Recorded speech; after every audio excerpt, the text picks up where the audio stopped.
विद्यार्थी जो चाहे वो कर सकते हैं।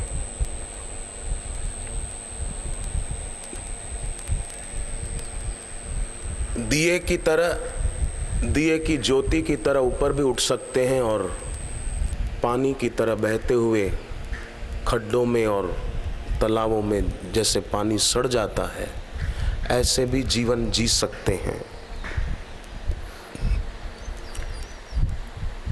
और ऐसे भी जी सकते हैं कि स्वामी विवेकानंद कॉलेज में पढ़ते थे और गुरु रामकृष्ण के बारे में सुना, गए और अपना कल्याण कर लिया।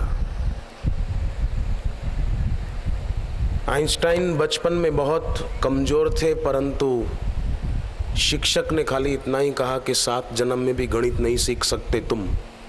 बात लग गई और समझदारों का संग किया और इतने बड़े गणितज्ञ हो गए।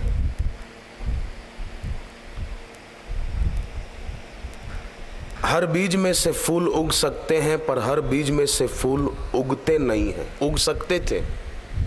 हर विद्यार्थी महान हो सकता है, परंतु हर विद्यार्थी महान हो नहीं पाता है।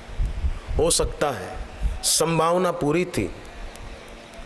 संभावनाएं सभी की समान हैं, परंतु संभावना को वास्तविकता नहीं बना पाते। इसलिए विद्यार्थी बेचारे ट्यूशन के लिए भी जाते हैं तो भी याद नहीं रहता। शारीरिक रूप से और मानसिक रूप से बहुत कमजोर हो जाते हैं। और यही कारण है कई विद्यार्थी रिजल्ट अच्छा ना आने पर आत्महत्या करते भी देखे सुने गए हैं। तो जीवन में साधना जरूरी है, उपासना जरूरी है, भक्ति जरूरी है। इस प्रक्रिया से गुजरे बिना बीज ऐसे ही रह जाएगा, सड़ जाएगा। पर बीज भूमि में गलेगा, मिटेगा तो उसमें अंकुरण होगा। उसी प्रकार अपना अहंकार छोड़कर गुरु के चरणों में बैठेगा और गुरु से दीक्षा लेगा और गुरु की बताई साधना करेगा तो उसका कल्याण हो जाएगा। नहीं तो अहम एक दिन तो छूटेगा ही। जैसे इसी मथुरा में धनुष यज्ञ था, कंस ने आयोजन किया था, और अयोध्या में जनकपुर में राजा जनक ने धनुष यज्ञ का आयोजन करवाया था। पर दोनों के, मथुरा और जनकपुर के धनुष यज्ञ की एक शर्त थी। जनकपुर के धनुष यज्ञ की शर्त थी कि धनुष टूटे, उसके साथ सीता जी की शादी हो। और मथुरा के धनुष यज्ञ की शर्त कंस ने यह रखी थी कि इस धनुष की पूजा की जाए। तो जनक राजा की इच्छा थी, इसलिए राम जी ने तोड़ दिया। और कंस की इच्छा नहीं थी, फिर भी भगवान कृष्ण ने तोड़ दिया।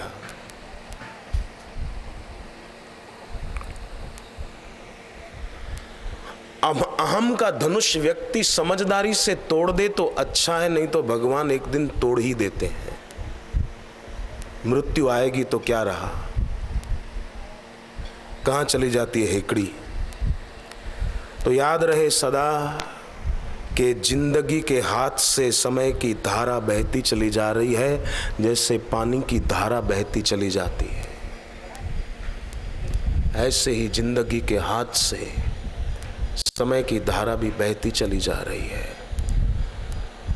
और मूढ़ व्यक्ति महापुरुष के वचनों को सुनते हुए भी नहीं सुन पाता, क्योंकि कारण ये है कि महापुरुष बोलते हैं बहुत ऊंचाई से और मूढ़ सुनता है बहुत अंधेरी घाटियों में बैठकर।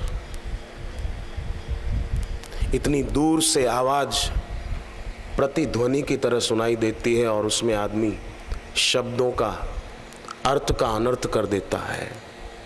पर समझदार आदमी अंधेरी घाटियों में रहकर नहीं सुनता, भीतर से ऊंचा उठकर एकाग्रता पूर्वक सुनता है। क्योंकि विवेकी व्यक्ति जो होते हैं, समझदार लोग जो होते हैं, वो जानते हैं कि क्या पता आने वाले क्षण मौत हमारे द्वार पर दस्तक दे दे कि चलो टाइम पूरा हो गया।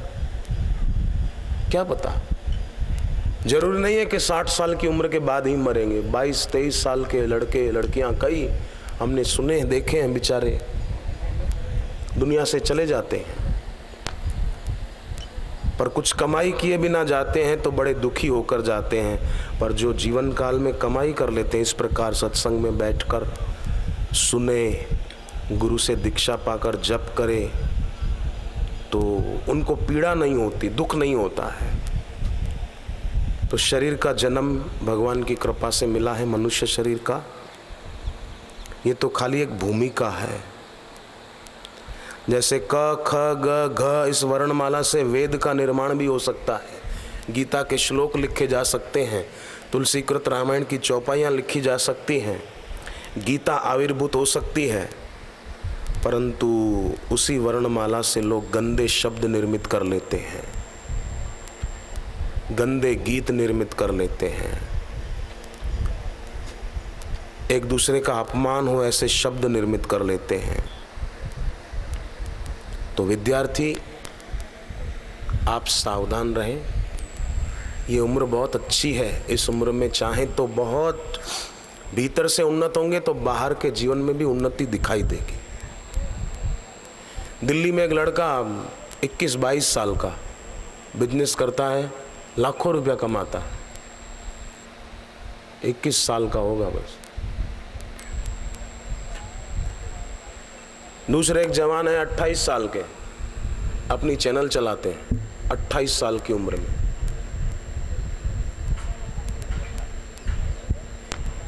इंसान अपने भाग्य का निर्माता आप है विद्यार्थी। ऐसा मत सोचना हमारे भाग्य में होगा तो हम अच्छे नंबरों से पास होंगे और कोई अच्छी नौकरी मिलेगी या अपना अच्छा बिजनेस करेंगे। इस बेवकूफ़ी में मत पड़ना। कोई आकाश में बैठकर हमारा भाग्य नहीं लिख रहा है, या किसी ने पहले से हमारा भाग्य लिख के नहीं रखा है।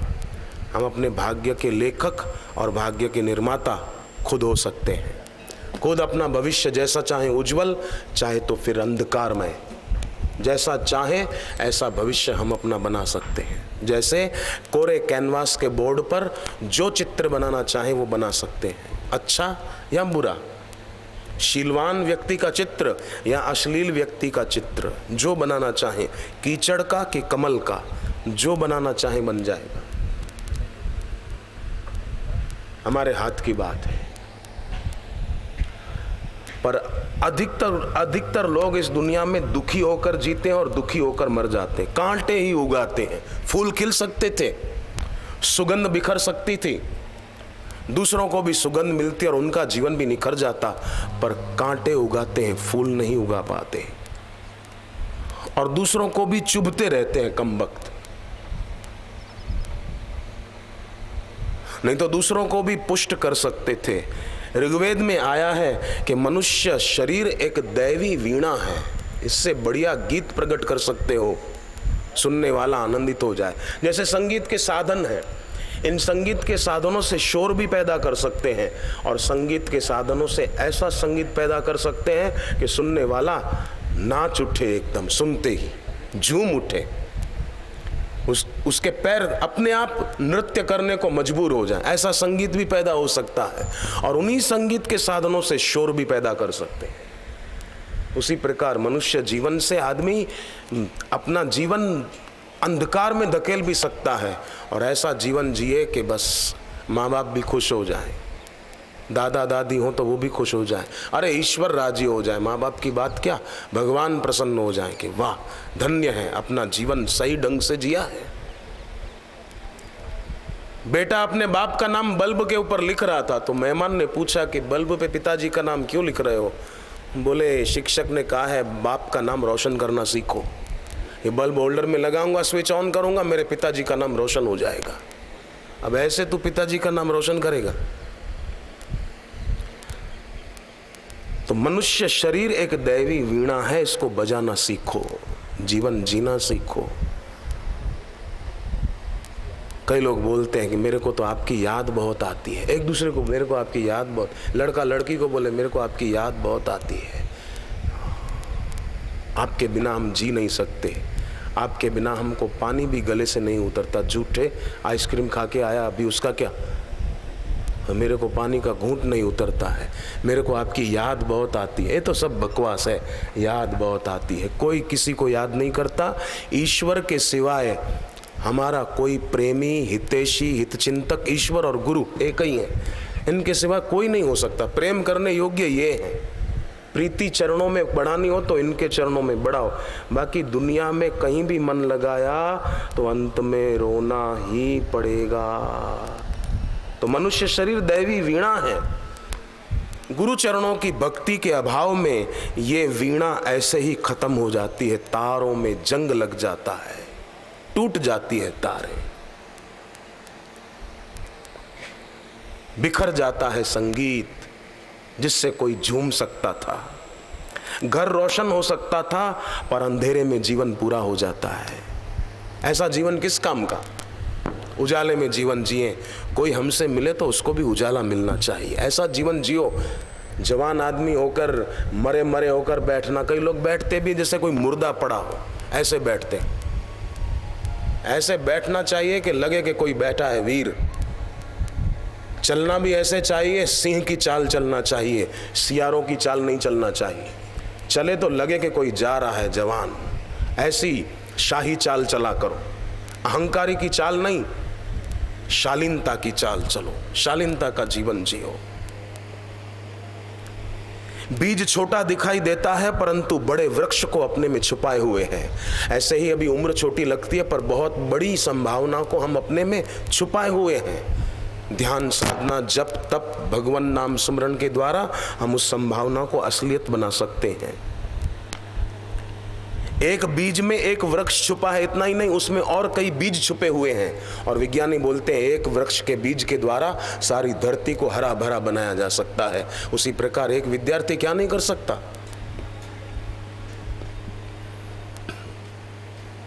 एक महिला देखो तो मुख्यमंत्री बन जाती है, प्रधानमंत्री बन जाती है, और वहीं भारत में एक महिला देखो तो लाचार होकर जीवन जीते हैं। मेरा बेटा कहना ही नहीं मानता, मेरे पति मुझे डांटते हैं, मेरा भाई ऐसा है, शराब बहुत पीता है, जरा ये है, जरा ये है, जरा ये है।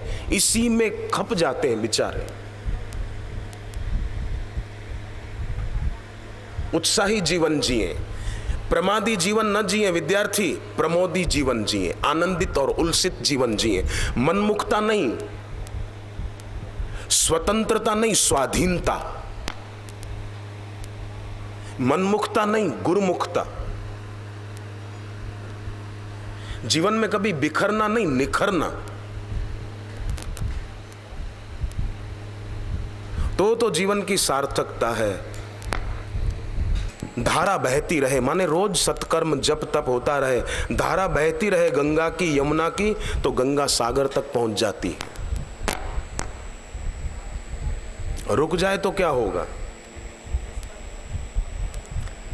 संपत्ति खूब कोई पाले पर ईश्वर की, गुरु की भक्ति नहीं पाई तो कुछ भी नहीं पाया। धन कितना भी पायो छूट जाएगा। छूट जाएगा ये तन, छूट जाएगा ये धन, ये तो छूट ही जाएगा। कितना भी कोई पाले, सिकंदर ने कितना पाया था धन, कंस ने कितना पाया था इसी मथुरा में, अपने पिता को जेल में डाल दिया था कमबख्त ने, और सामने पाया तो वो टिका कब तक? छूट जाएगा। हम तो भक्ति में आगे बढ़ते रहेंगे। हाँ, ये ठीक, कोई वैराग्य की बात करते हैं हम सत्संग में कि शरीर छूट जाएगा, सदा नहीं रहेगा, तो भक्ति बढ़ाने के लिए, ईश्वर में प्रीति बढ़ाने के लिए, गुरु चरणों में भक्ति बढ़ाने के लिए। बाकी कोई शरीर छूट जाएगा ऐसा करके कोई रोने थोड़ी बैठना है, दुखी नहीं होना है। अपना विवेक बढ़ाने के लिए ये वैराग्यप्रद शब्द है, ताकि हम कहीं अटक न जाएं। राग में भी नहीं, द्वेष में भी नहीं। कोई बुरा है, आपको पता चला कि ये व्यक्ति बुरा है, तो उससे द्वेष भी मत करो, आप द्वेष से भी बंध जाओगे। और पता चला कोई बहुत अच्छा आदमी, तो उससे राग भी मत करो, बंध जाओगे। मनुष्य शरीर रागी होने के लिए नहीं है विद्यार्थी, मनुष्य शरीर द्वेषी होने के लिए नहीं है, मनुष्य शरीर सुखी होने के लिए भी नहीं है, और मनुष्य शरीर दुखी होने के लिए भी नहीं है। मनुष्य शरीर सुख दुख दोनों से ऊपर उठने के लिए, मनुष्य शरीर पाप कमाने के लिए भी नहीं है, और मनुष्य शरीर केवल पुण्य कमाने के लिए भी नहीं है। मनुष्य शरीर पाप और पुण्य दोनों से ऊपर उठने के लिए है, अपना कल्याण करने के लिए है। खाली याद शक्ति अच्छी मत बनाना। याद शक्ति कई गायकों की भी अच्छी होती है, बिना देखे गीत गा लेते हैं, क्या बड़ी बहादुरी कर ली। केवल याद शक्ति अच्छी मत बनाना, अपनी बुद्धि को अच्छी बना। बुद्धि अच्छी होना जरूरी है। मैंने कई ऐसे महापुरुषों को देखा है, उनकी याद शक्ति अच्छी नहीं है, पर उनकी बुद्धि देखो तो विश्वविद्यालय ने उन महापुरुषों को कोई मेडल नहीं दिए, पर पूरा विश्व उनकी प्रतिभा का लोहा मानता है। ये क्या इनकी प्रतिभा है, क्या ये प्रज्ञा पुरुष है। इसलिए विश्वविद्यालय कोई मेडल दे दे, वो मेडल खो जाते हैं हुजूर, कब तक रहेंगे, उसकी कोई वैल्यू नहीं है। मेरे को मेडल मिल गया, मेरे को ये मिल गया, ये सब दो कौड़ी के हैं।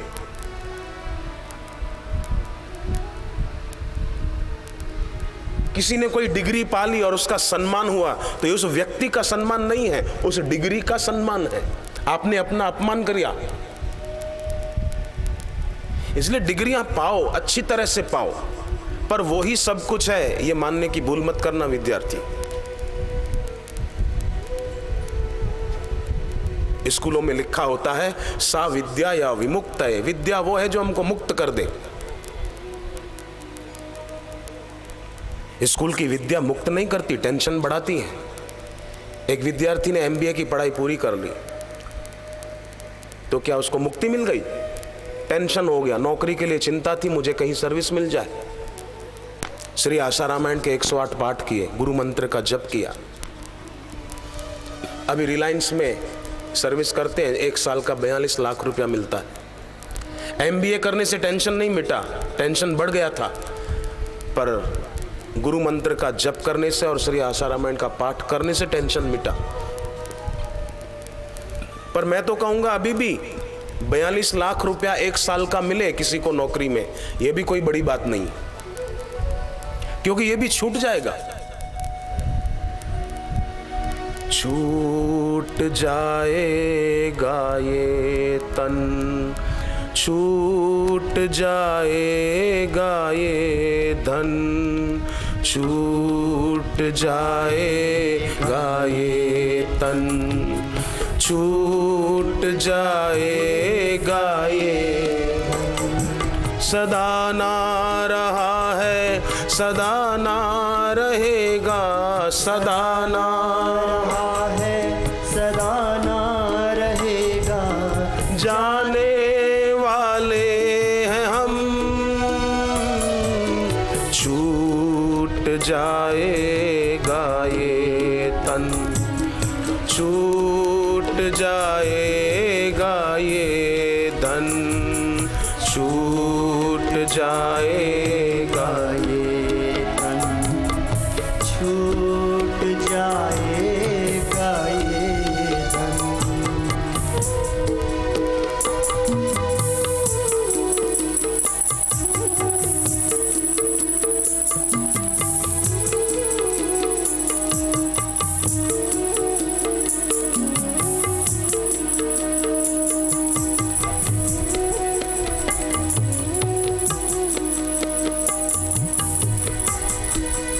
जो संयोग दिखता है उसका वियोग हो रहा, जो संयोग दिखता है उसका वियोग हो रहा। आप और हम आज मिले, ये संयोग हुआ, पर संयोग सदा रहेगा क्या? कल परसों तरसों कोई 4 दिन रुकेंगे, चले जाएंगे फिर। ऐसे ही हमारे शरीर का जन्म हुआ, माँ बाप भाई बहन संयोग हुआ, पर सदा नहीं रहेगा। जो संयोग दिखता है उसका वियोग हो रहा, जो संयोग दिखता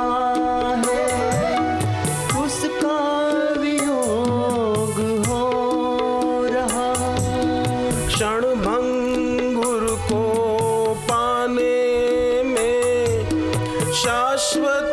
को क्यों खोरा, क्षणभंगुर को पाने में शाश्वत को क्यों खो रहा, शाश्वत को क्यों खो रहा।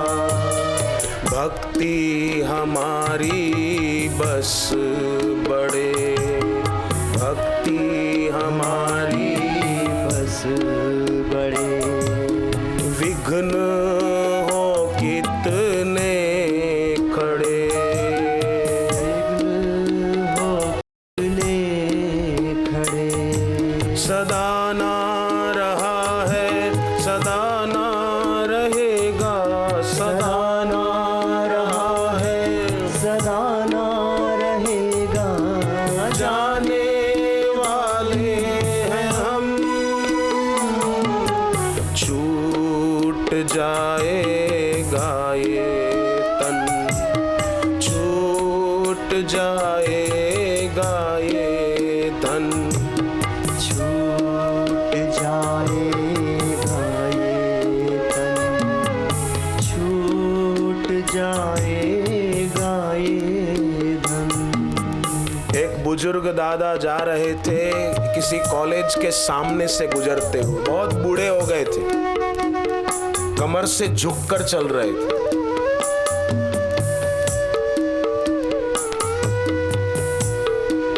हाथ में लकड़ी थी, धीरे धीरे चले जा रहे थे।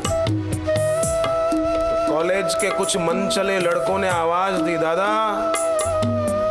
ये धनुष बाण कितने में खरीदा? धनुष मतलब धनुष टेढ़ा होता है ना, तो कमर से झुककर जा रहे थे, तो कटाक्ष कर रहे थे और लकड़ी थी हाथ में, धीरे धीरे उसके सहारे चले जा रहे थे। ये धनुष बाण कितने में खरीदा? दादा भी जमाने के खाए हुए थे।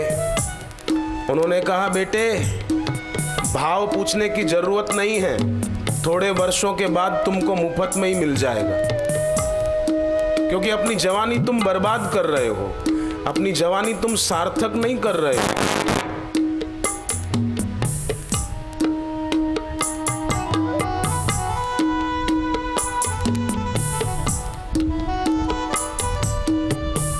जीवन का अंत मृत्यु है, तेरा तो अंत है नहीं।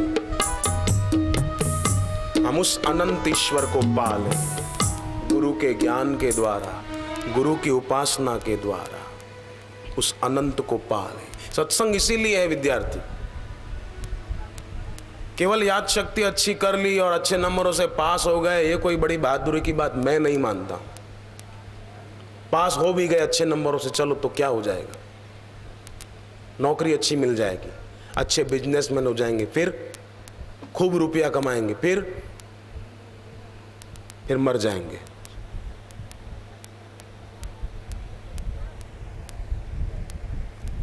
तो ध्यान रखें,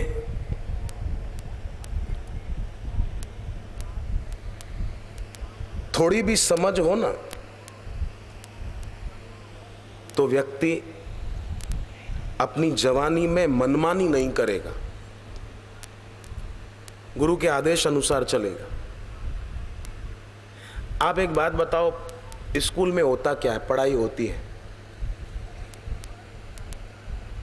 स्मृति की परीक्षा, साल भर आपने जो पढ़ा उसी में से प्रश्न पेपर तैयार होता है। ऐसा है कि और कुछ?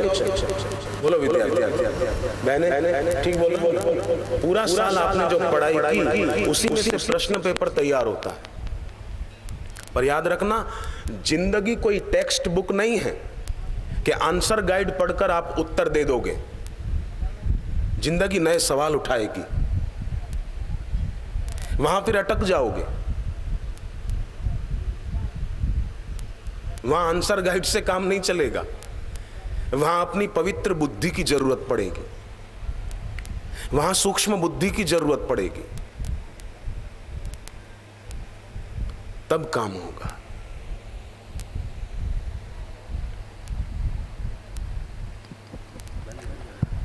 मुझे एक व्यक्ति ने कहा कि महापुरुष सच्चे संत इतना इतना करते हैं अच्छे काम, फिर भी कुछ लोग तो उनका विरोध करते हैं, उनके लिए अफवाहें उड़ाते हैं। तो महाराज आप लोगों को डर लगता है कि क्या होगा क्या होगा?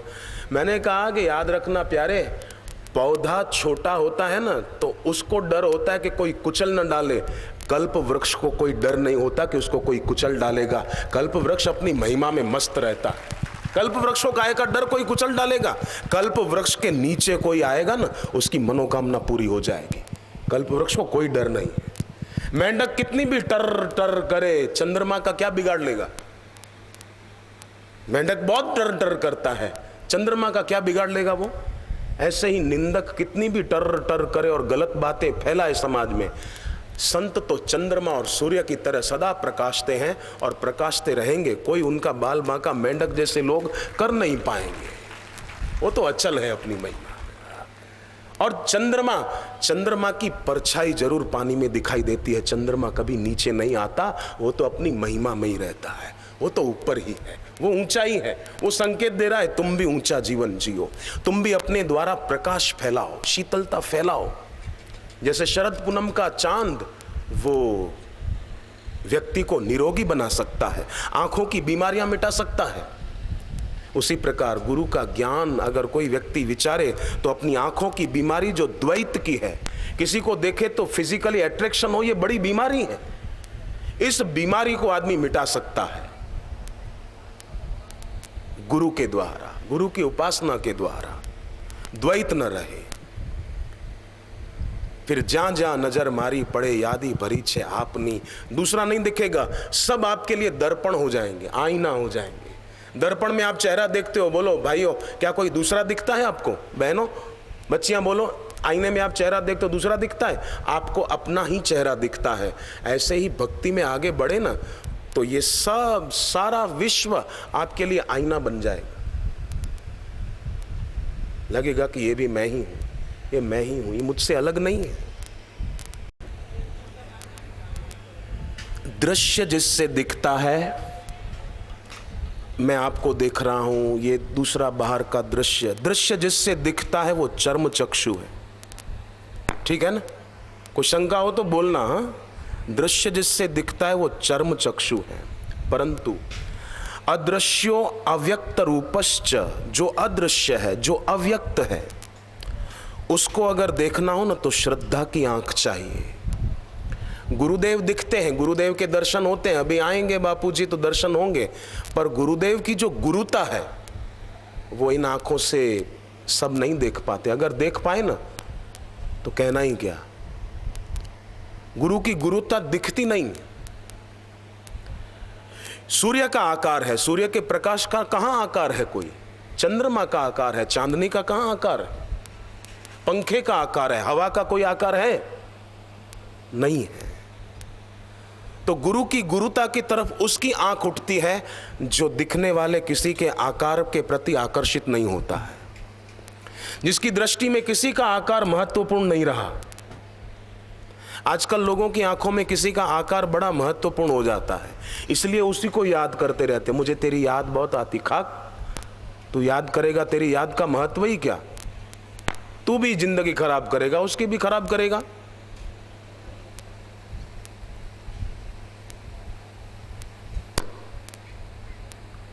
गोप गोपियों की तरह जिनका मन भगवान में लग चुका था, वहां दृष्टा और दर्शन एक होते हैं, वो श्रद्धा के बल से। आप बोलना मेरे साथ, सुंदर साची कहत हूँ, सुंदर साची कहत हूँ, मतिया ने कछु रोष, मतिया ने कछु, जोते खोयो रतन यह, जोते खोयो रतन यह, तो ही को दोष, तो ही को दोष। अगर ये रत्न यूं ही गंवा दिया तो दोष किसी और का नहीं, दोष अपना ही सिद्ध होगा।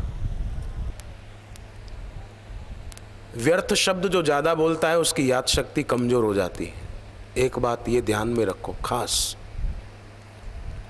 दूसरी बात, दिन में जब भी समय मिले ना तो आंखें बंद करके बैठो, बेकार के दृश्य ज्यादा देखो मत। भगवान बुद्ध बोलते थे जब चलना हो तो भी सामने 4 फुट तक नजर पड़े उतनी दूर देखते हुए चलो,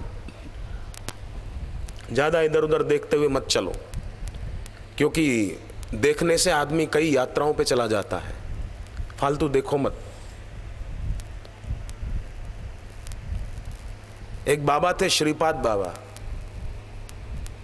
वृंदावन में ज्यादा रहते थे श्रीपाद। अभी उनका शरीर नहीं रहा, ब्रह्मलीन हो गए, पर मैंने उनके दर्शन किए थे। श्रीपाद बाबा जब भी देखो आंखें उनकी नीचे ही होती, खुली होती ना तो इधर उधर नहीं देखते, शांत बैठते थे। तो व्यर्थ का देखने से आदमी कई यात्राओं पे निकल जाता है और शक्ति उसकी खर्च होती है। तो आप अगर अपनी शक्ति बचाना चाहते हैं तो व्यर्थ का सुने भी नहीं, व्यर्थ का बोले भी नहीं और व्यर्थ का देखें भी नहीं। ठीक बात है? आप सहमत है ना मेरी बात से?